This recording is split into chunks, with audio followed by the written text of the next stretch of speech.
Good morning. Our text today comes from Genesis 32, verses 22 through 32.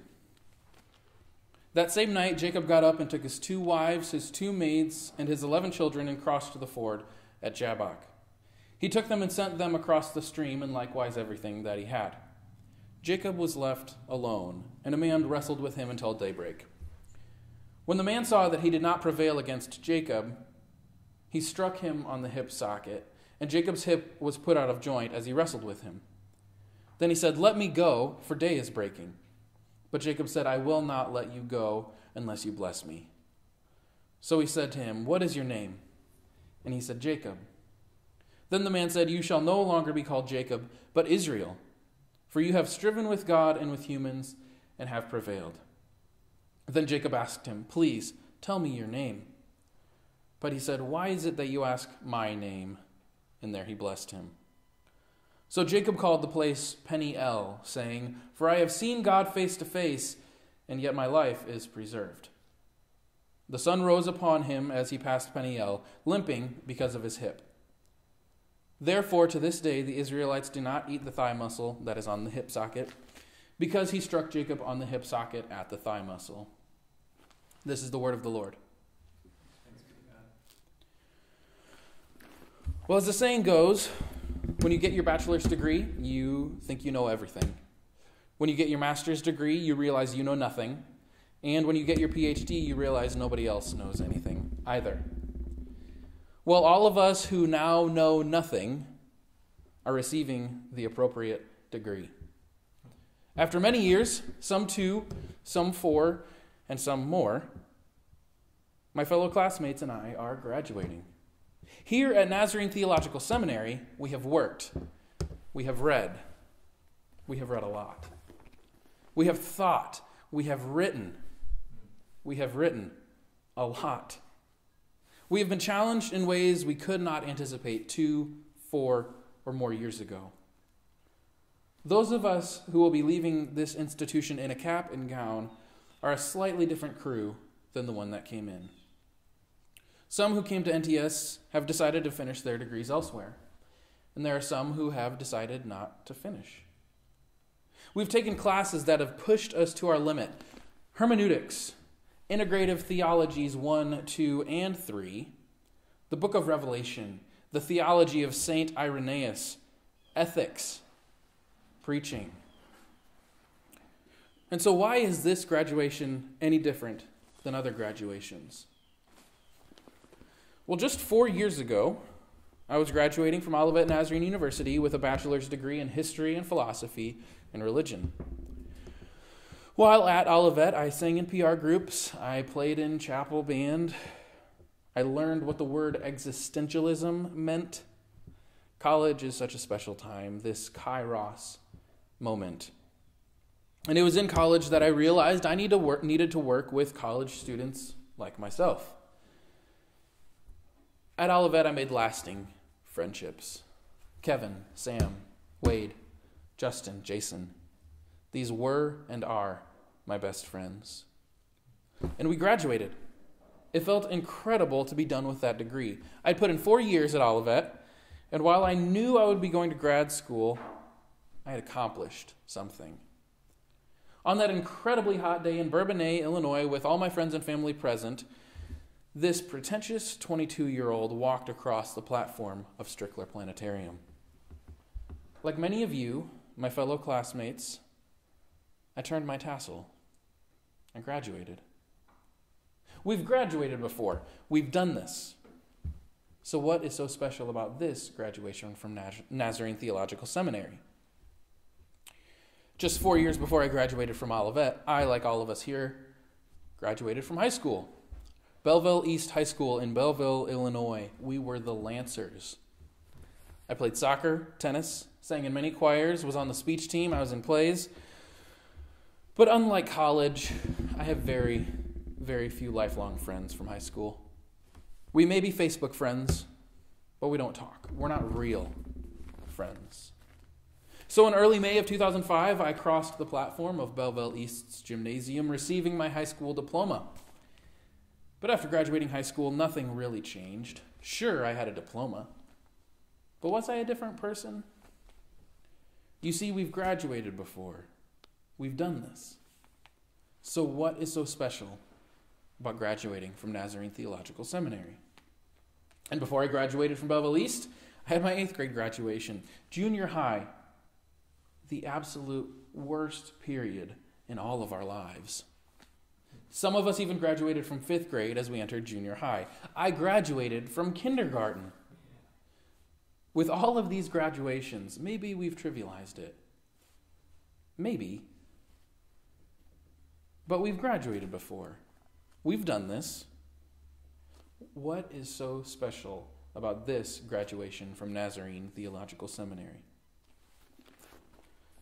We've made incredible friendships. We've matured so much. We may have gotten married. These are all important. But what makes this so special? In Dr. Busick's preaching class, we learned many different preaching techniques. In the class, we read about, we dialogued about, and we listened to different preaching styles. And we experienced many spectacular preachers. In doing so, we learned that a very common preaching technique is to withhold something until the end of the sermon. You don't want to give everything away. Hold the crux of the argument. Hold the climax until the end. Like a good story, a good sermon has the climax at the end. You don't want to give everything away. I've learned this technique, and I've practiced this preaching technique. I know this. Yet in this sermon, I'm going to give it away now. You may think I am disregarding everything I learned in Dr. Busick's preaching class, but I'll be giving it away. What is so special about this graduation from Nazarene Theological Seminary? Well, based on our text, chances are you have figured it out already.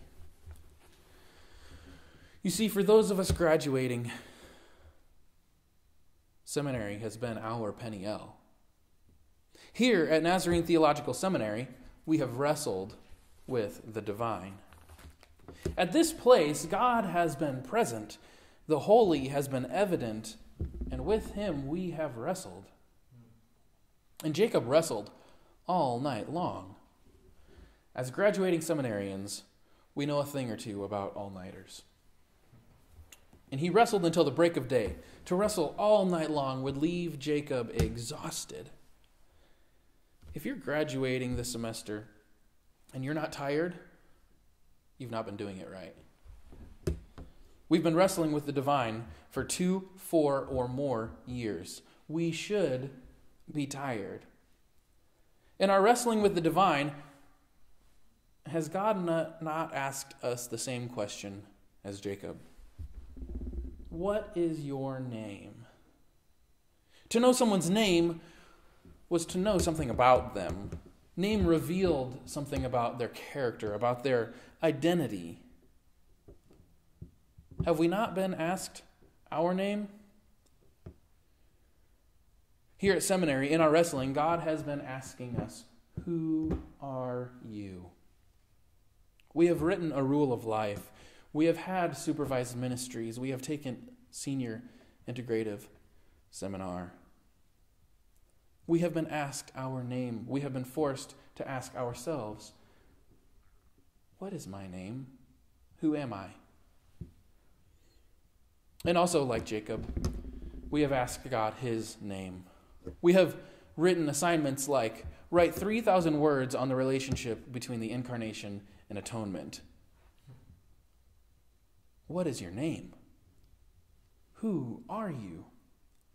Or assignments like, in Luke 4, why does Jesus reference Isaiah 61? Was Jubilee ever practiced? What is a Jubilee ethic? What is your name, God? Who are you? And if we're honest in our asking God his name, we probably haven't received a complete answer. Has our experience not been similar to that of Jacob? Where Jacob asks the Lord his name and he doesn't receive a complete answer. As we pursue the Lord, as we wrestle, have our questions ceased? Have we stopped asking God his name? I don't believe so. And as Jacob wrestles with the divine, he is struck on the hip because he will not let this mysterious man go. He is holding on to him And because of this, for the rest of his life, Jacob walks with a limp. He bears the marks of this wrestling match. Now, I don't know about you, but I may be walking away from NTS with a limp. We've been touched by the divine. We have been affected. We will forever bear the marks of this wrestling match. If we don't leave this place with any mark, have we really wrestled? So I ask again, why is this graduation different than any other graduations we've had? What is so special about this graduation from Nazarene Theological Seminary? Here at Seminary, we have wrestled with the divine. We have been asked our name. We have been forced to ask ourselves who we are. We have asked God who he is. We have been forced to ask him his identity. And what we have learned has pushed us to keep asking it. We will bear the marks of this wrestling match. And I hope that where the Lord has touched us will remain for the rest of our lives. Now, I know, where's the suspense? Where's the build? Did I just completely disregard everything I've learned here at Nazarene Theological Seminary? I have just told all of this to you plainly. Well, perhaps, but I want to focus on this being touched by the Holy One just a little more. Because all three synoptic gospels tell us about the bleeding woman who was healed by touching Jesus' cloak. This woman believed that by simply touching Jesus' clothes, she would be made well. She obviously didn't understand Judaism. You see, this woman was unclean. She had been bleeding for 12 years. If she were to touch Jesus, he too would be made unclean. She would be contaminating him. According to Torah, one couldn't enter the temple and oftentimes couldn't even leave their house until they were made clean again. And depending on the particular condition, one had to do particular rituals and then wait till sundown, wait till the day had ended before they could be made clean again. According to Torah, cleanliness and uncleanliness were more matters of fact. If one was temporarily unclean, they could be made clean again following the proper ritual cleansing. Their uncleanliness did not reflect their character. To be unclean was not sinful. It was not a moral uncleanliness. Yet, during Jesus' life, during Second Temple Judaism, uncleanliness was seen as synonymous with sin. To be unclean was a reflection of one's character and affected their proximity to the divine. Even the disciples asked Jesus if the man born blind sinned or if his parents sinned. Uncleanliness was equated with sin.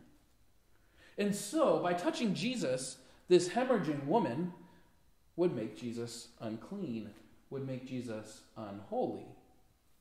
He would be affected by her. For you see, uncleanliness was contagious, both practically and morally. When the holy and the unholy made contact, according to Second Temple Judaism, it was the holy that was affected. But this story in all three synoptic gospels tells us something different. We're told that immediately her hemorrhaging stopped and she was healed. She was made clean. In this story, the unclean and unholy woman made contact with Jesus, the Holy One. When the bleeding woman made contact with Jesus, it was not the holy that was changed, but the unholy. It was the unclean that was made clean. Contrary to the prevailing thought, contrary to Second Temple Judaism, Jesus reveals that when the holy and the unholy make contact, it's the unholy that is changed. Jesus brings about a contagious holiness. Jesus' holiness is a viral holiness. It is not the clean that is contaminated, but it is the unclean that is transformed. Let me say that again. Jesus reveals that it is not the clean, the unholy that is contaminated, but it is the unclean, the unholy that is transformed. And so like the bleeding woman, when Jacob is wrestling at Peniel, he comes into contact with the Holy One. And here in this story, it is not the Holy One who is changed because of this contact, but because of this wrestling match, Jacob is forever transformed. Jacob is given a new name. He is given a new identity. Jacob, deceiver, is given a new name. He is called Israel, which means he struggles, he wrestles with God. And this new identity is defined not according to the unholy, but is defined in its relationship to the holy. Jacob, deceiver, defined by his unholiness, is now called Israel. He struggles with God. His identity is given by his relationship to the Holy One. The contagious holiness has spread to Jacob, and he has become Israel. And through Israel and through his family, God will bring about his rule. So as we have wrestled with the divine here at Nazarene Theological Seminary, we have had to face ourselves. What is my name? We have had to face God. What is your name? And we bear the marks of this wrestling match. In all of this, we have been in contact with the Holy One. We have seen him face to face. We, unclean and unholy, have been touched by the clean and the holy. Like the bleeding woman and like Jacob, we are walking away from this different than when we came in. We have been spurred into holiness. My prayer is that our contact with the Holy One, that in our contact with the Holy One, we have been infected with holiness. I believe that those who will not let God go, those who have fought this fight, have been given a new name. Our identity has been changed. We have been transformed. Here at Nazarene Theological Seminary, we have caught that contagious holiness. And so Israel leaves Peniel transformed. And it is through Israel that all nations are to come to Yahweh. The nation that bears his name is to be a light, to bring all unclean and all unholy to the Holy One. And the man born blind washes in the pool of Siloam, which means sent. The man born blind is cleansed and healed, is transformed as he is sent. Likewise, we who have fought this fight, we who have been touched by the Holy One, we are to be light, and we are to be sent. In response to our God's contagious holiness, we go to the unclean and unholy areas of this world in order to spread this viral holiness. So, let me ask this one more time. What is so special about this graduation from Nazarene Theological Seminary? Well, here we have touched God, and here we have been touched by God. Receive this benediction. Now to him who is able to do immeasurably more than all we ask or imagine, according to the power that is at work within us, to him be glory in the church and in Christ Jesus throughout all generations, forever and ever. Amen.